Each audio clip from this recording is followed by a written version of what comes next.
Kita lanjut, ada 3 video menarik saya pengen tunjukin. Dan saya pengen komentar dari Ustadz Faisal. Video yang mana dulu nih? Ini dulu ya. Video yang gini.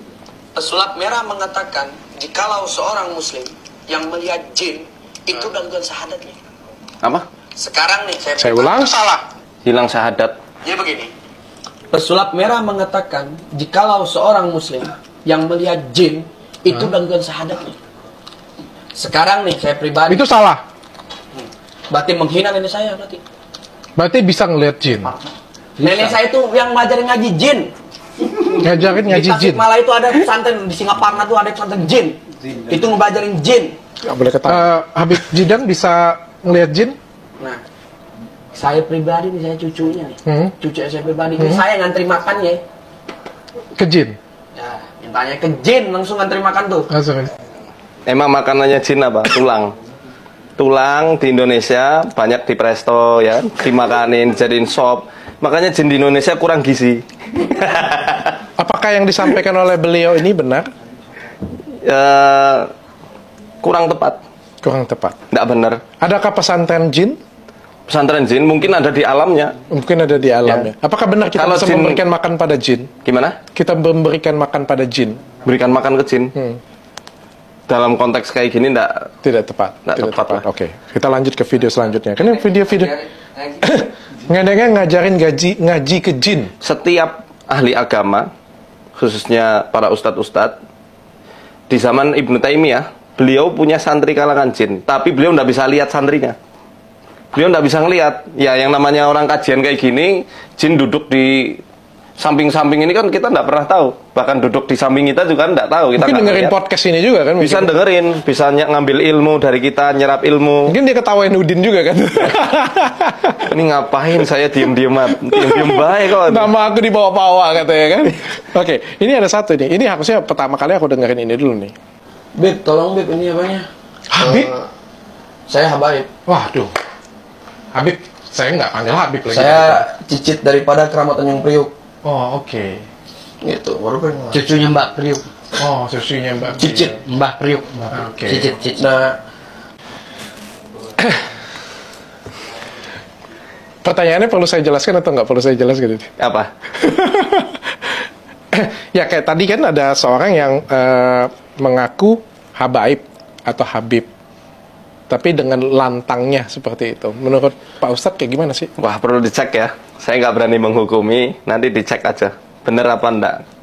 Beliau keturunan dari Rasul. Karena itu kan ada badan tersendiri yang berhak untuk ngecek apakah seorang jamaah itu ahwal ataukah dari kalangan habaib.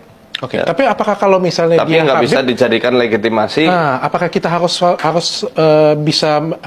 mendengarkan dan mengikuti apa yang disampaikan oleh selagi ajarannya itu sesuai apa yang dilakukan Rasulullah, ya, sesuai, tidak melenceng dari Quran dan juga Sunnah, ikuti.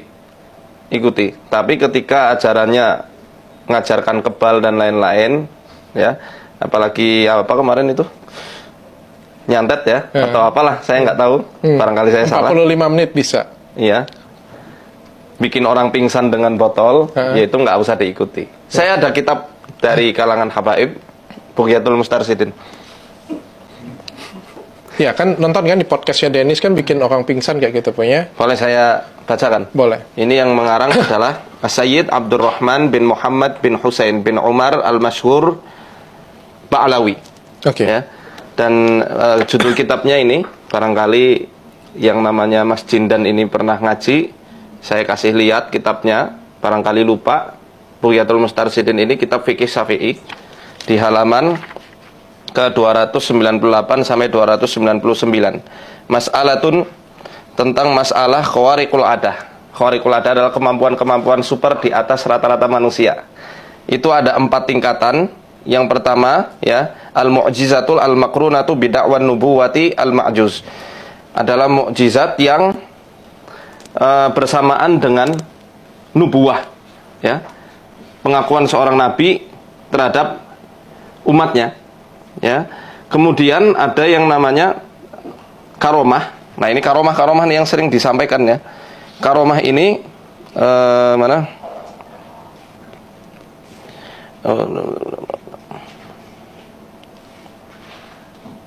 Sebentar, mana ya? Oh, ini dia. Wal karomatu hiya ma tudharu ala yadi kamilil mutaba'ah li nabiyhi min ghairi ta'allumin wa mubasyarati a'malin makhsusatin. Ya, ini.